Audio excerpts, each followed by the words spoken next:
नमस्कार मित्रों, दल गुलामी मुक्त भारत अभियान में एक बार फिर आपका स्वागत है। तो जैसे कि दल गुलामी मुक्त भारत अभियान धनबल और बाहुबल वाली राजनीति के समापन के लिए एकमात्र रूप से आज प्रयास कर रहा है और राजनीतिक अधर्म में धर्म की स्थापना को आगे बढ़ा रहा है। तो आज जिस विषय पर प्रकाश डालेंगे वो रहेगा चुनावी धांधली को लेकर, कि जिस प्रकार से भारत ही नहीं कई देशों में लोकतंत्र का मजाक बनाकर रख दिया गया है और समय समय पर निरंकुश शासकों द्वारा या सत्तारूढ़ दलों द्वारा यह कार्य बहुत अधिक मात्रा में किया जाता रहा है। इसलिए अगर भारत में भी इस पर सवाल उठ रहे हैं या आशंका व्यक्त की जा रही है कि चुनावी धांधली जैसा कुछ हो सकता है, तो इस पर कोई बड़ा आश्चर्य नहीं होना चाहिए। और जिन संस्थाओं पर ऐसी जिम्मेदारी है कि वो चुनावी प्रक्रिया को पारदर्शी रूप से और निष्पक्ष रूप से आगे बढ़ाएं, उन पर उनके कार्मिकों या अधिकारियों पर यह प्रश्न उठना बिल्कुल भी गलत नहीं है, क्योंकि कई बार वो स्वयं भी धांधली नहीं करना चाहते, लेकिन निहित स्वार्थों और सत्ता के दबाव के कारण उन्हें ऐसा करने पर मजबूर होना पड़ता है। तो इसमें कोई नई बात नहीं माननी चाहिए। तो आइए कुछ प्रमाणों के साथ इस पर बात करते हैं कि चुनावी धांधली का जो विषय है वो किस प्रकार से लोकतंत्र को प्रभावित कर रहा है और संवैधानिक संस्थाओं की जो साख है उस पर संकट बढ़ता जा रहा है।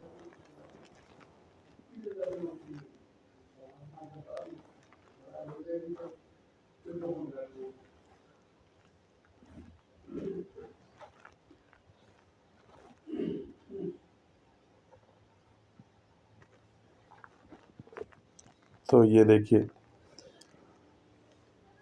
आज समाचार पत्रों में सुर्खियों में यह समाचार दिखाई पड़ रहा है कि 272 हस्तियों का राहुल पर निर्वाचन आयोग की छवि बिगाड़ने का आरोप। पूर्व न्यायाधीशों, सेवानिवृत्त अफसरों ने कहा यह हताशा भरा क्रोध। हस्ताक्षर करने वालों में कई दिग्गज शामिल। देश के 272 दिग्गजों ने वोट चोरी के आरोप को लेकर खुले पत्र के माध्यम से लोकसभा में नेता प्रतिपक्ष राहुल गांधी पर निशाना साधा। तो इस प्रकार आप इस समाचार को पढ़ सकते हैं, जो कि संक्षिप्त रूप में आपके सामने रख रहे हैं।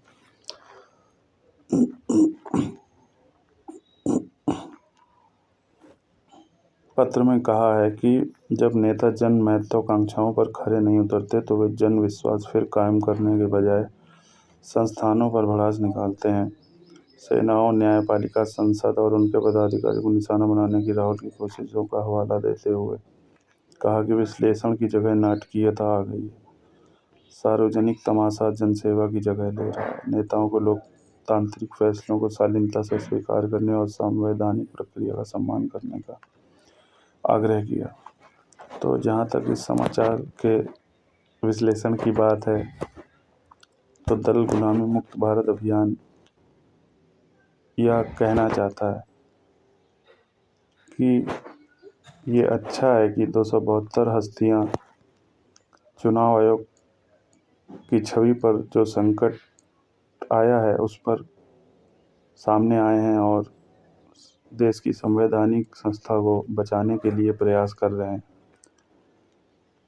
लेकिन इन 272 हस्तियों को यह भी ध्यान रखना चाहिए कि इनका कर्तव्य केवल संवैधानिक संस्थाओं को बचाना नहीं, बल्कि सर्वप्रथम लोकतंत्र को बचाना है, क्योंकि भारत में सभी संवैधानिक संस्थाएं केवल लोकतंत्र के आधार पर ही कार्य करती हैं।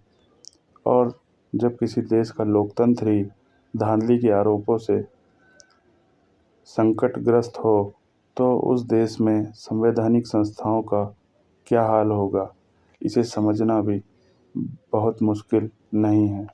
इसलिए दल गुलामी मुक्त भारत अभियान ने अपने अनुसंधान में यह पाया है कि ये 272 हस्तियां तब कहाँ थी जब लोकसभा में चुनाव को लेकर कई तरह के प्रश्न उठाए जा रहे थे।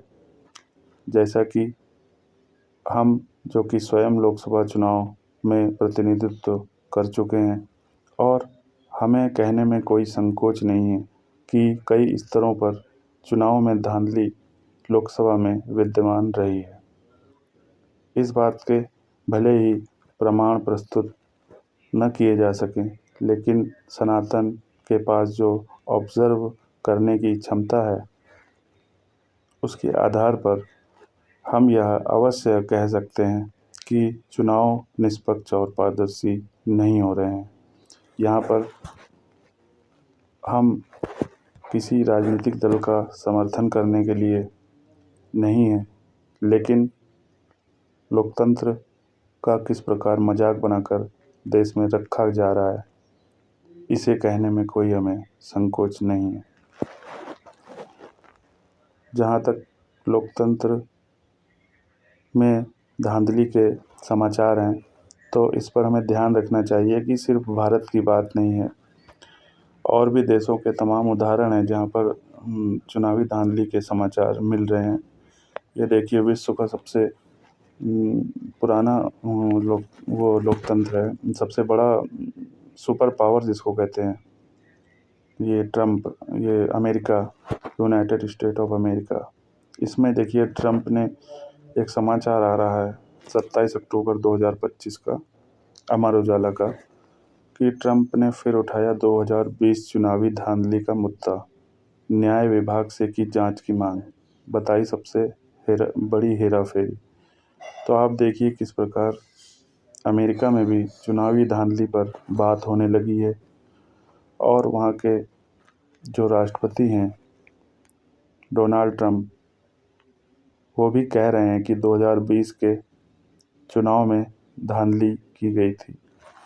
तो हमें केवल चुनावी धांधली को भारत से जोड़कर नहीं देखना चाहिए। चुनावी धांधली आज एक साधारण विषय है जो कि समय समय पर देशों में किया जा रहा है। और आइए अब दूसरी तरफ चलते हैं।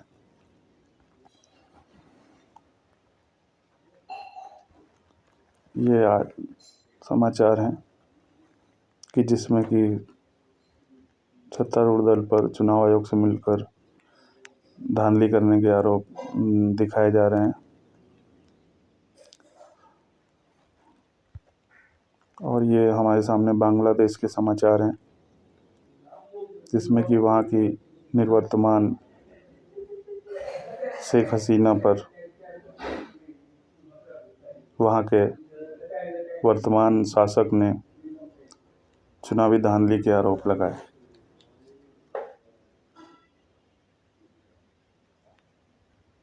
ये 29 जून 2025 का अमर उजाला का समाचार हमारे सामने है। तो देखिए, चुनावी धांधली को केवल यह कहकर नहीं टाला जा सकता कि चुनाव आयोग एक संवैधानिक संस्था है और इसलिए उस पर कोई आरोप नहीं लगाया जा सकता, बल्कि अगर कोई प्रश्न उठाए जा रहे हैं तो उनका जवाब चुनाव आयोग को देना चाहिए। क्योंकि जिस प्रकार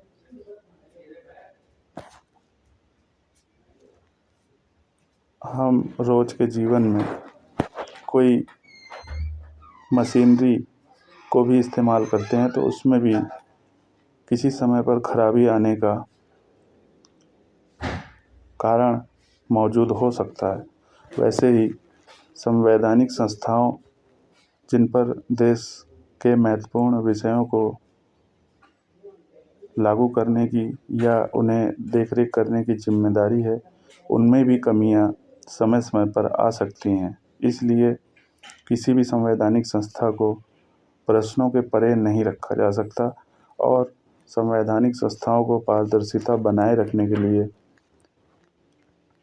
अपने ऊपर लग रहे आरोपों का वैध प्रमाणों के साथ जवाब देना शुरू करना चाहिए। इससे जहां संवैधानिक संस्थाओं की लोकप्रियता और उनकी न्यायप्रियता में बढ़ावा होगा, वहीं भविष्य में ऐसे आरोपों से उन्हें मुक्ति भी मिलेगी। ये देखिए,